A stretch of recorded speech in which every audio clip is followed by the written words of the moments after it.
নমস্কার বন্ধুরা, অক্ষয় তৃতীয়া হলো হিন্দু পঞ্জিকার বৈশাখ মাসের শুক্লা তৃতীয়া অর্থাৎ শুক্লপক্ষের তৃতীয়া তিথি।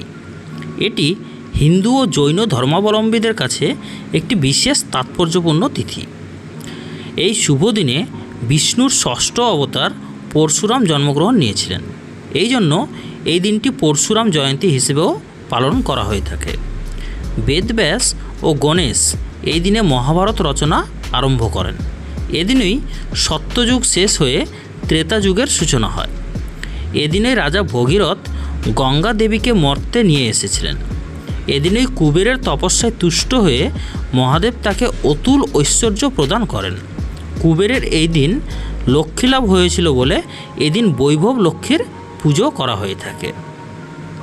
এই তিথি হতে পুরীধামে জগন্নাথ দেবের রথযাত্রা উপলক্ষে রথ নির্মাণ শুরু হয়। অক্ষয় শব্দের অর্থ হলো যা ক্ষয়প্রাপ্ত হয় না।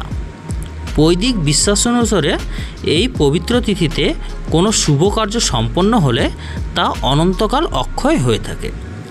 কেদারনাথ, বদ্রীনাথ, গঙ্গোত্রী ও যমুনোত্রীর যে মন্দির 6 মাস বন্ধ থাকে, এই দিনেই তার দ্বার উদ্ঘাটন হয়।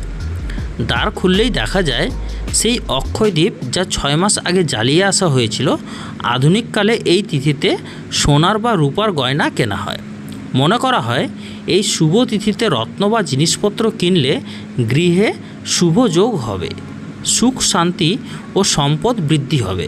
এই আশাতেই এদিন মানুষ কিছু না কিছু কিনে থাকেন।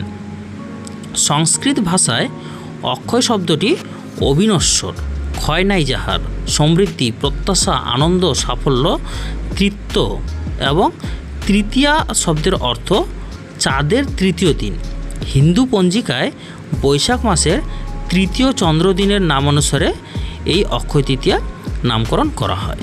তো বন্ধুরা, আপনাদেরকে এই অক্ষয় তৃতীয়ার যে মাইথোলজিক্যাল হিস্ট্রি সেটা শেয়ার করলাম। এই ইতিহাসটা আপনাকে একে আগে থেকে জানতেন অবশ্যই কমেন্ট বক্সে জানাবেন।